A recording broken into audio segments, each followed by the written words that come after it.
Hello, I'm Susie, and welcome to the Wander Worldschool and Slow Family Travel Podcast, where we discuss the stories, logistics, and finances of long-term traveling families and the multitude of ways to learn and educate along the way. Today, I'm joined by Melissa Levi. Originally from Canada, Melissa has made Cambodia home for the last many years and shares her Worldschool offering in Kampot. Welcome to the show. Hi. So my name is Melissa, and I was born and raised in Montreal, Canada. My sister and I are first generation Canadians. So my parents got married in Turkey and then came to Canada, and then we were born in Canada. I also have twins. My husband is from India. I'm from Canada, and we live in Cambodia. So our children are very multicultural, let's say. Before we talk about your World School Hub in Cambodia, I'd love to hear more about your personal travel origin story. You shared a little bit about your origin, but if you can share a little more about some of the travel memories you had growing up. As a first generation Canadian, I always had this bridge to Turkey. So we would travel every summer to Turkey for a month during summer holiday. And something I learned from my parents a lot is, these little travel hacks. So there were no direct flights from Montreal to Istanbul. So we always had to stop somewhere. So my parents would choose which places they wanted to go based on which airline we flew with. If we flew with like Air France, we would stop in Paris for a few days and then we would continue to Turkey. For me, summers were spent abroad, even though it didn't feel like a holiday. It just felt like another home, if that made sense. We would usually stay with my grandparents and always be with family. For me, travel wasn't so much about exploring, but more a connection to family. I think that taught me a lot. How did your upbringing shape your travel philosophies now that you're an adult? Finding these kind of travel hacks, like how to extend your holiday. You can very cheaply travel by using these kind of layovers and staying a few extra days. They also always use these coupons and points. I got a credit card so early on so I can use a travel points, learning which credit cards have promotions. Like sometimes you sign up and they give you like 40,000 points, which is a free ticket to Asia. When I was 26, I decided to quit my job and get rid of my apartment and a lot of my belongings. I decided to travel for a year. I was able to fly from Canada to Asia for free, just with points. That was just from using a credit card, especially for big purchases, so I could accumulate points and getting those welcome points. I learned from them how to really take advantage of all these small bonuses. You mentioned that your parents were immigrants to Canada. And what was that like as child of immigrants in Canada? And I think about this because my husband was an immigrant to the US, and then we spent a lot of time in Spain, and I didn't have that upbringing.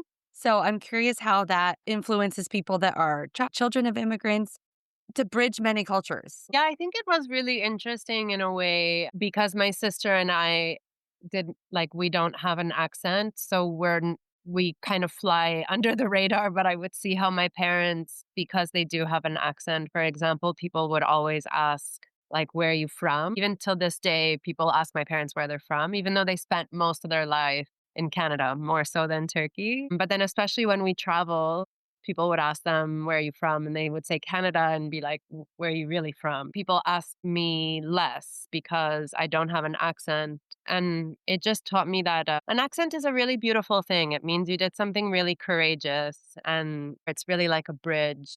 I felt like the bridge between two countries in a way. Like, for example, mm, in our neighborhood, there weren't so many immigrants. So I felt like some of my friends that were Canadian for many generations, they would perceive me as less Canadian. And then when we would visit Turkey, even if we would try to speak Turkish, even though we understood most of what was being said, we were not seen as Turkish, right? So, it's kind of like being in between and not really belonging anywhere. At least it wasn't as lonely because I had my sister and we were pretty close in age, like 2.5 years.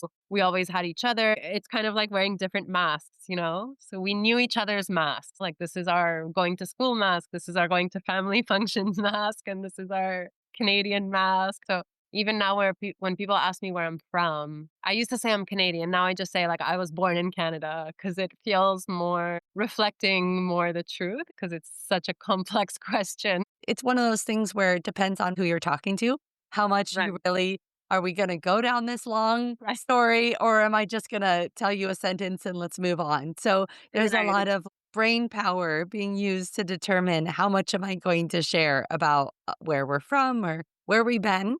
So let's talk about those family travels. You said your twins were born in Canada, correct? And then Yeah. tell me more about some of the travels that you've taken as a family since then. So I had been living in Cambodia for quite some time. My husband for even longer than I. This was also during COVID where we were also in limbo. We were not necessarily stuck in Cambodia, but the only place I could go to was Canada as a Canadian, and the only place he couldn't go to was India as an Indian because the borders were closed, right? So we were able to stay in Cambodia.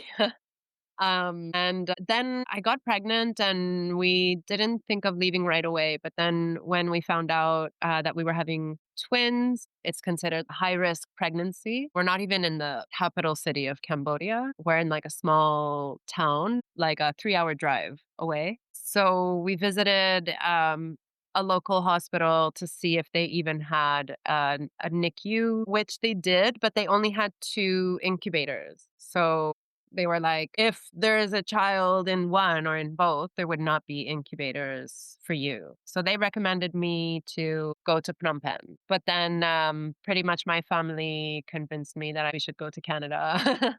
And it had been a really long time since we had seen each other because of COVID. I hadn't visited for maybe 3 years. It had been three Oh, years wow. already. But still, we were waiting for a visa. I wasn't too stressed out, but it was pretty stressful in retrospect. We moved to Canada when I was 28 weeks pregnant with twins. So we also brought our cat with us to Canada. So it was quite a move. And then they were born in Canada in the same hospital I was born in, which was pretty special. That is And special. then we lived with my parents for a year, which was also really special, especially because that's the house I grew up in. And that's the house I was brought to as a baby as well. So bringing my babies into that house, it felt so symbolic in so many ways. And like the kids slept in the room I used to sleep in. That was really special to see their bond with their grandparents too for the first year and having their help. And did you always know that you would head back to Cambodia at some point? We were not planning on going back to Cambodia. Okay. We got rid of everything. We sold everything. We said goodbye to everybody. It's so weird. For me, I feel Cambodia is more my home than Canada in some ways. I feel more at home here. Maybe that's a better way of saying it. So it wasn't in the plans. We came back like a day before the kids turned 2. I'm sure families know this, but kids fly for free until they're 2. So we took advantage of that for 2 years. We moved around a lot. The kids have been to almost 10 countries so far, and they're 3.5. It was fun, but I did not feel grounded at all. So we just decided we fly to Asia now or never because 4 flights are more expensive than 2 flights for sure. We got here like the day before they turned 2, and we've been here since. And you said you did some traveling before they turned 2. What were some of Yeah. those destinations, and what was that like traveling with young twins?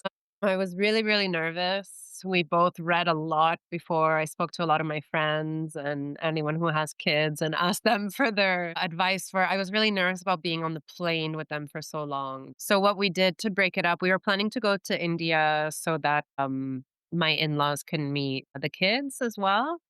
We left when they were 9 months and we stopped in Europe just to break up the flight a little bit. And then from there, we went to India, to my husband's hometown. And we stayed there for about a month. And then we were not planning on coming to Cambodia, but we ended up coming to Cambodia for 4 months after that. And after that, we went back to Canada for a few months as well. And then we spent about 2 months in the States, in New Mexico. After that, we went to Mexico. And the plan was to try to do like 6 months in Canada and 6 months somewhere around Mexico since it was closer. In my mind, I would find somewhere like Kampot over there because it was closer, but it's not that simple. We didn't really find our groove there. And then the twins were turning 2 and we were like, let's just go to Cambodia. What about Kampot is so wonderful or keeps bringing you back to it? No place is perfect, but for me, it checks off a lot of my like perfect ideal place. I don't like to live in big cities, so I like that it's not a big city, but it's really close to the capital city. So if I need to, it's really easy to get there. But still 3 hours, right? 3 hours, yeah. Yeah. It's a really quiet town, very like laid back, relaxed vibes, big, beautiful mountains, and a lot of water around. We live on a mangrove. This is like my dream. I'm able to work online um, and earn US dollars, and I get to live here. And they use US dollars here too. So I don't even have to worry about exchanging currency. The most important is the community. It's a very small community. We live far from town, so we feel very secluded, but we're also far from town is just a 10-minute drive. That's how small Kampot is. It's just such a beautiful place. Like there's rice fields everywhere and mountains. And I lived in Phnom Penh. I lived in the capital. I also lived on Koh Rong Island, which is the most beautiful place I've ever seen in the world. White sand, turquoise blue ocean, and you can like live on a bungalow on the beach on the water for not so expensive. So I think this is a good in between. Koh Rong was like really removed, like everything came on a boat. It was really nice to live there, but I don't think I can do that now, especially with kids. So I feel like Kampot is the perfect in between. And the community is just so wonderful. There's so many yoga places. There's so many good restaurants. So for me, this matters a lot. Yeah, good food. Yeah, it's really Yeah, important. that's great. My friend and I, before I was even married, before I had kids, we did about 4 months in Southeast Asia. We mainly only did Angkor Wat, of course, in Cambodia and an island. I'll have to see if it was the one you're talking about. But I just Really well. remember how peaceful a lot of the cities were Yeah. and how welcoming people were. When you share Yeah. about the community, who makes up the community in Kampot? Plenty of local people, I'm sure, but are there also people from all over that have settled in Kampot? So, of course, there's locals and there's also a really big expat community. And another thing, like what I love about Kampot is when I say everyone's chill, it's like even the Cambodians, even the expats, like everyone is chill. I feel like everyone's always smiling. Cambodians are just like the best, most hospitable people and they're so warm. And I find also they're like not yet jaded by tourism. Since tourism is a bit newer in Cambodia because of a very complicated history. There was a civil war up until like Yeah, like 1980. very recent for many people's memories, I'm sure. Live For many. there. Mm, Exactly. It's very rare to see old people yeah, here. And when you do, it's just like, wow, I would love to hear your stories, you I've know? seen So, yeah, it's a very young population. And the next generation are so incredibly awesome and innovative and so hopeful for the future. It's just such a warm, warm place.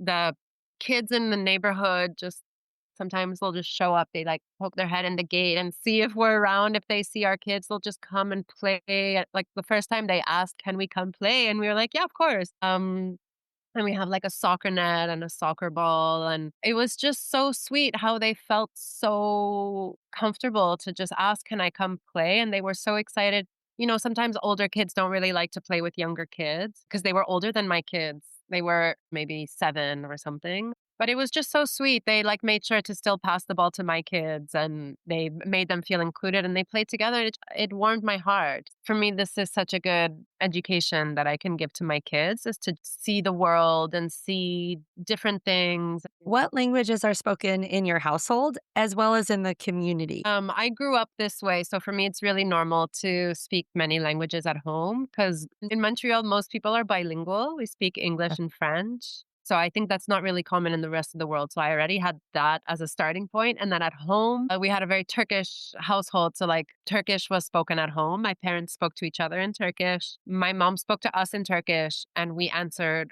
her in English. And my dad usually spoke to us in French or in Turkish, and we would answer him in English too. So our house was like continuously a mix of three languages. My husband grew up speaking Hindi at home, and that's it. I guess a mix of Punjabi and Hindi. And he learned English at school as well. We decided that if we want them to be like really native speakers, we have to speak to them exclusively in another language other than English. I speak to them in French, and my husband tries to speak to them in Hindi as much as possible. English comes out very naturally for him. So, but yeah, now the kids are at a point, they mostly speak English.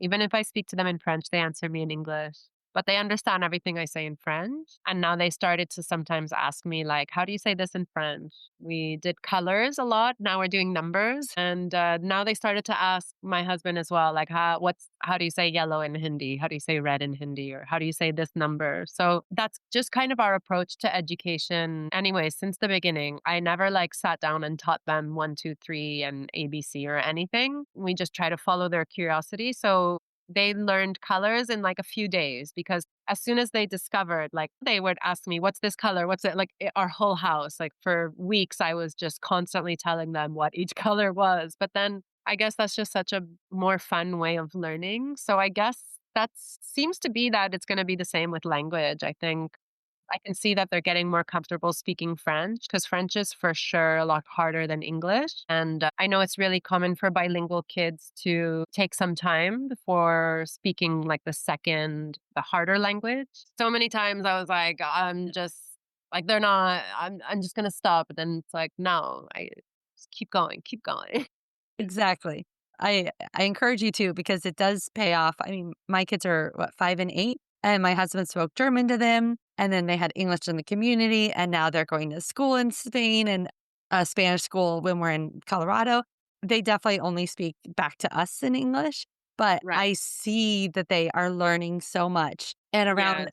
around other people where it's more appropriate for them to respond in Spanish or German, they will. Remind me in Cambodia, what is the local language and then how much English is spoken? The main language or official language is called Khmer, My, Khmer. Yes. which is Uh, an alphabet totally different, right? It's more like yeah. Thai Yes, in the exactly. okay. Yeah, they're very similar. A lot of the languages in Southeast Asia come from Pali and then before that from Sanskrit. So they share very common roots. So the letters are different but similar in a way. They look very squiggly, let's say. So I don't know how to read Khmer. I am learning. There's like 100 letters or characters to learn.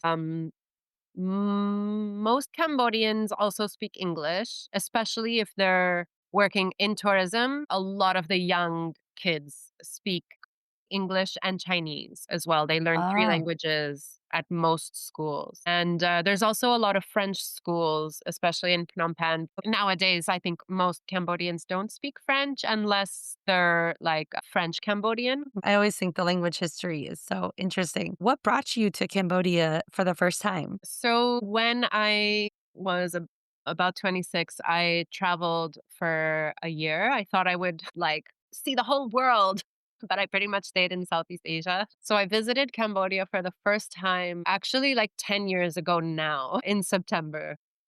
So from Laos, I came into Cambodia, and from Cambodia, I went to Thailand. So I spent a month here 10 years ago. And then towards the end of that 1 year trip, I went back to Cambodia. I was in Thailand and I did a visa run. And long story short, through a mutual friend, that's when I met my now husband. We met in Uh-huh. Phnom Penh when I was doing this kind of visa run. And then I went back to Canada after my year of travels.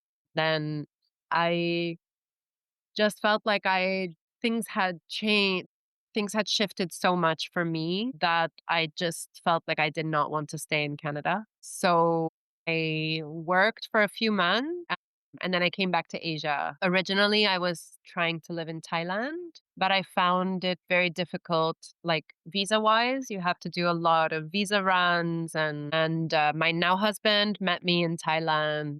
And we were just getting really fed up with the visa bureaucracy. And he was like, it's pretty easy in Cambodia. You just pay and you get like a business visa. You can work legally and you don't have to do visa runs. Okay, let's go to Cambodia. And the rest is history. You mentioned your children attend a playhouse. I'm curious more about what they experience at their schooling in Cambodia, and then also what your thoughts are around schooling as they continue to grow. They did not attend any daycares or anything in Canada or in America or anything when we were there. They were mostly with us until they were 2. And then when we came back to Cambodia, I have a really good friend who her daughter is 6 months older than our twins. So she actually started this playhouse. It's called the Pineapple Playhouse. Because that was the type of place she wanted for her kid and it didn't exist. So she created it. So, what makes it really different than the other places is that it's very child led, play based. There's no classroom. It's a very Montessori and Waldorf aligned. So there's weekly themes that change like every week, and the kids do all kinds of arts and crafts. They even do like science experiments. They do a lot of sensory play, a lot of like really messy things that parents don't want to do at home. They make like slime and all this kind of stuff. Kids love to touch and make messes. I'm so happy that they have that space to do that. I like that it's like child led.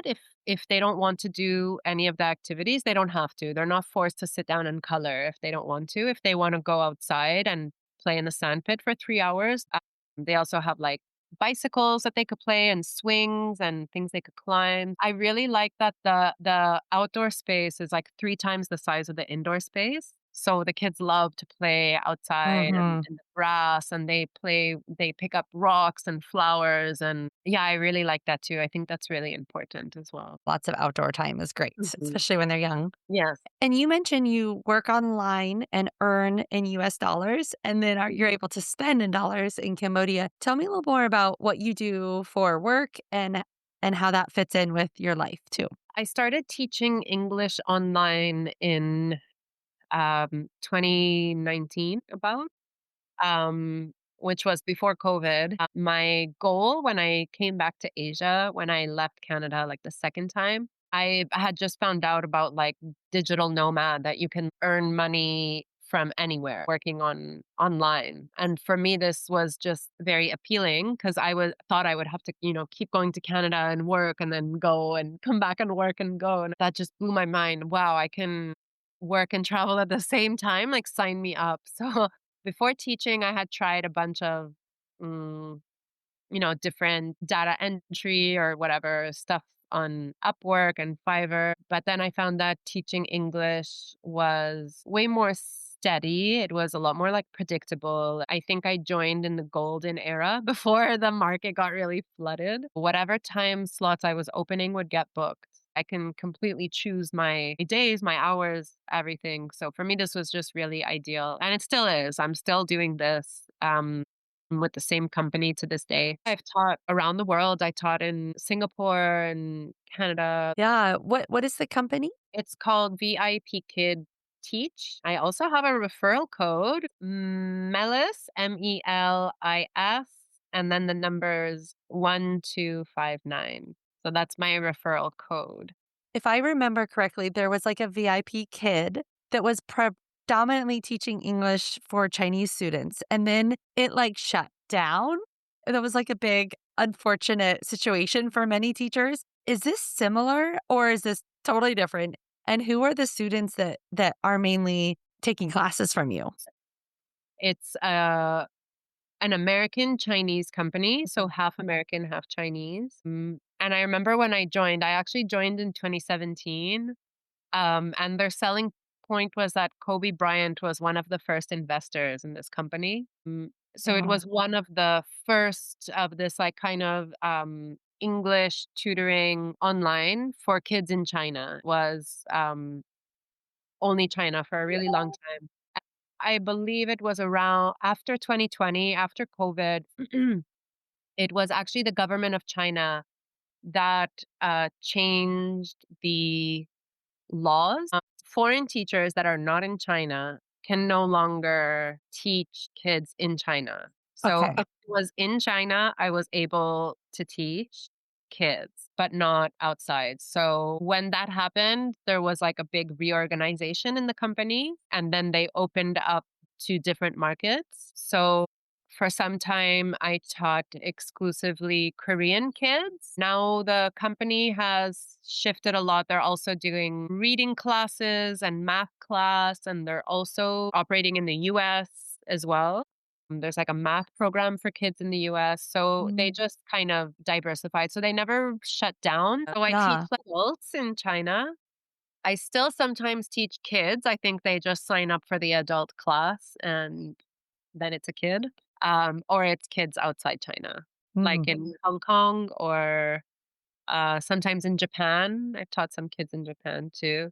Mm. And I think I read recently now they're in Saudi Arabia as well. So teaching and education has been part of your professional side for many years. And now you're offering a World School hub in Kampot. I'd love to hear more about Yeah. the program, the logistics of it, and share more about what you've been putting together. So this is our first year operating as a hub. There is one hub up in Siem Reap. That's where most tourists go because of Angkor Wat, which is one of the oldest and most beautiful places. It's Um, amazing. Mhm. yes, it's really, really such a powerful place. So we're quite far. I believe it's like an 8-hour drive, depending on the time of day, of course. So we're kind of coordinating with them where our dates follow their date. Usually when people come to Cambodia, they're here on a 1 month visa. So this way you can really take advantage of that 1 month visa and do the two hubs. And we're also giving a discount to anyone who comes to us from the Siem Reap hub. And so far, what we have planned is it's a 1 week meetup, let's call it, and we're having one meetup per month. What we do during this week is we do a lot of adventure, a lot of nature activities. We were thinking of even expanding it to 10 days. We're going to do things like going to the salt field. Kampot and Cap are big producers of salt and pepper, actually. So we're going to visit uh, both of those places on separate days. We're going to also visit caves from the 6th century. We're going to visit waterfalls where we have to hike. It's a very family friendly hike for maybe 20 to 30 minutes and then swim in a natural waterfall. Other activities are sunset boat ride where we get to see fireflies in the trees at night. A bunch of other fun things. And for me, the most exciting is to tie in crafts and workshops with the kids that will tie in with what we learn. Like, for example, the day we visit the salt fields, we will learn about how do we get salt and what's water evaporation. And then the next day, we're going to do like a science experiment about water evaporation. I think that's a really fun way for kids to really understand what they're seeing and like absorb it as well. That sounds great. So, what is included? And then also, is accommodations part of that, or do people pick their own accommodations? Yes, people book their own accommodation. I have a really handy list of accommodation nearby. There's really so many options and there's something for every budget. For example, there's three options in walking distance of us. One is like very budget. It's a budget option. It's maybe $15 to $20 a night for a room with a fan. Very beautiful room on the water as well, on the mangrove. Another option more in the mid-range is about $30 a night. And that also, those rooms have air conditioning, and there's also two pools at that resort. There's also a restaurant. And then a higher end option, also walking distance, it's about $100 a night. They also have, I think, several pools and breakfast included, stuff like that. So there's a lot of options, and that way you can choose depending on your budget and comfort level as well. What ages of students or kids would be your target audience? And also, could parents participate? Yes, for sure. Every activity is family friendly. So the idea is that we do the activities together. I think something really special about our hubs is that we decided that transport is included in the price. Wherever we're going, you don't have to think about how am I going to get there. We've decided everyone will get their own tuk-tuk driver, which is like a very um, uh, Asian experience as well. So every family could have their own tuk-tuk driver, so that everyone has a little bit more freedom as well. Like, if you want to leave early, you can. If you want to not participate, that's also fine. There's also the option for the kids to attend the Pineapple Playhouse if, for example, parents have to work. Or so we're very mindful, even when we make the itinerary, it's not every day is a crazy adventure so that everyone's like exhausted and burned out by the end. We have a day of adventure and then a day off that's more relaxed. So we're trying to be very mindful and flexible as well. Is the pricing for right now? So the cost is $200 for adults, or children older than 12. For children 4 to 11 years old, it's $150. And for kids under 4 years old, it's $50. And we also have discounts for siblings, as well as the discount for the alumni from the Siem Reap hub. So that includes all the activities, all the transport, not all meals, not 3 meals a day, but it does include 2 barbecue dinners and 2 lunches, as well as snack. Great. And I love that you've combined it with the other hub in Cambodia because you're right. Southeast Asia is so easy to spend months on end because there's so much to do, so much to see, so much culture, and it's quite easy to get around with the tuk-tuks. People are so welcoming that it makes sense that people want to spend a longer period of time there and get to take advantage of an opportunity to see another part of Cambodia. So I Yeah. love that. That is such a cool opportunity. I think it's important to share the joys and the challenges of traveling long term, putting on hubs in other countries. What is a challenge that you're experiencing right now? I guess the greatest challenge, I do speak a little bit of Khmer, but I wouldn't call myself fluent at all. So probably the greatest challenge is the language barrier, that if someone does not speak English or French, and we do this, with my few broken Khmer words and their few broken English words and a lot of body language and a little bit sign language. Thank goodness for phones. That saved Yes. me so much. I can show a picture if I want to buy something at the market. I know how to say, where can I find this? Maybe I can't explain a mosquito net, but I can say, where can I find this? So learning the language is so, so important. And that's just something else I love about Cambodia is even if you know one word in Khmer and you say it to someone, they will be so happy and be like, you speak Cambodian. People are always so encouraging. You like Cambodian? I love Cambodia. And then they're so happy. And what are some wins that you or your hub are experiencing right now? Honestly, I think just finding this place, this property, it was like pure luck. It's just such an amazing property. It's really big. There's so much space for the kids. It's on a mangrove. I think we were just really intentional. And like I say that we manifested this because this is like everything we wanted. And then just like one day, my husband was at our friend's office. He does our visas and they also do real estate. And we wanted to find a new place. And he got a call from the landlord in that moment. He was like, oh, there's a place, you want to go see it? So we were the first people to see it. And we saw it and we're like, we're going to take it. I think that was just like divine timing. I love when those things come together. It feels like it was meant to be. Tell me the name of the Shanti Kampot. Am I saying it Yes. correctly? Oh, yeah. Kampot is the name of our business here. Uh-huh. So we do other stuff besides the World Schooling Hub. We're actually about to start to launch our yoga offerings. We just finished up renovating our yoga space. So we're going to be offering daily yoga as well as food, vegetarian, healthy food. And we also have a healthy kids menu. Usually kids menus are, at least here, they're usually pizza and hamburger and fried chicken. So we felt that this was more aligned with our values.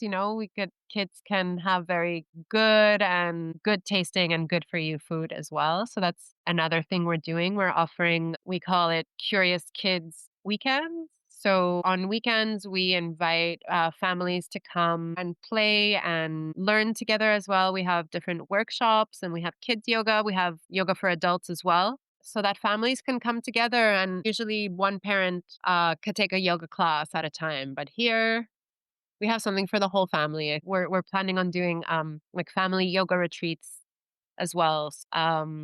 Sometimes you have to sacrifice some hobbies when you become a parent, but it doesn't have to be that way, right? Exactly. If you can incorporate the kids into your passions, it's a way to continue them. And I remember doing yoga all around Southeast Asia. It was like the best thing just to move your body when you're traveling. It feels so good. I love Yeah. that that's an offering that you have as well. This has been so great.